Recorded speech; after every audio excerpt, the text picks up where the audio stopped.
Hello, it's NintendoMileage, and welcome to my first video.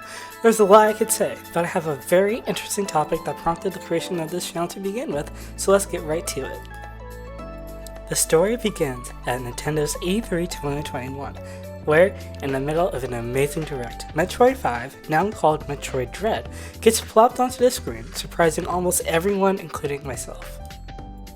Now's a good time to mention that before the time of the trailer, I'd never actually played a Metroid game before, and neither had I had a big interest in it.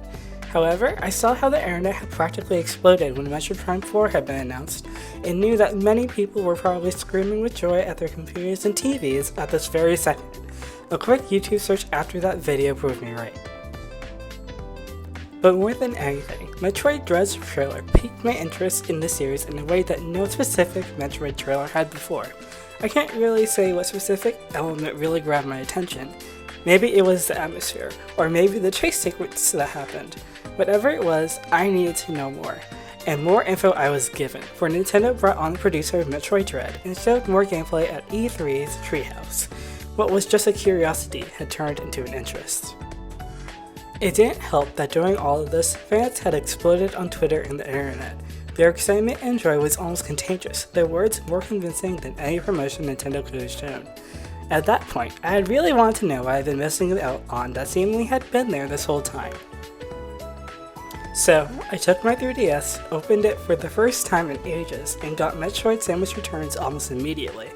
I could talk a very, very long time about this game, but in short, I was absolutely blown away. The combat was smooth, the exploration was satisfying. All the hype and expectation had been exceeded by a mile and a half. I wish I could show you, but I unfortunately do not have a capture card to do so, but take my word for it. If you have not tried Metroid, try it now. It's amazing in a way that is hard to put into words. This all circles back around to Metroid Dread, so let me talk a little bit about what makes me so excited for a new entry. For one, the atmosphere has seemed to have been nailed. I love a good survival horror game, and the enemies that chase Samus around look incredibly intimidating.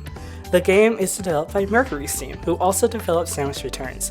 This means that controlling Samus is going to feel as tight and responsive as ever, and I'm super excited to see how they choose to tweak and add to her moveset. Also, it's on the Switch, which is a whole win in and of itself. So, what do you think of all of this? Have you tried your first Metroid game recently? Are you a longtime fan, blown away that this is happening after years of waiting? And please, if you have any other recommendation for what games I should play after Metroid Samus Returns, let me know in the comments below. Have a good one!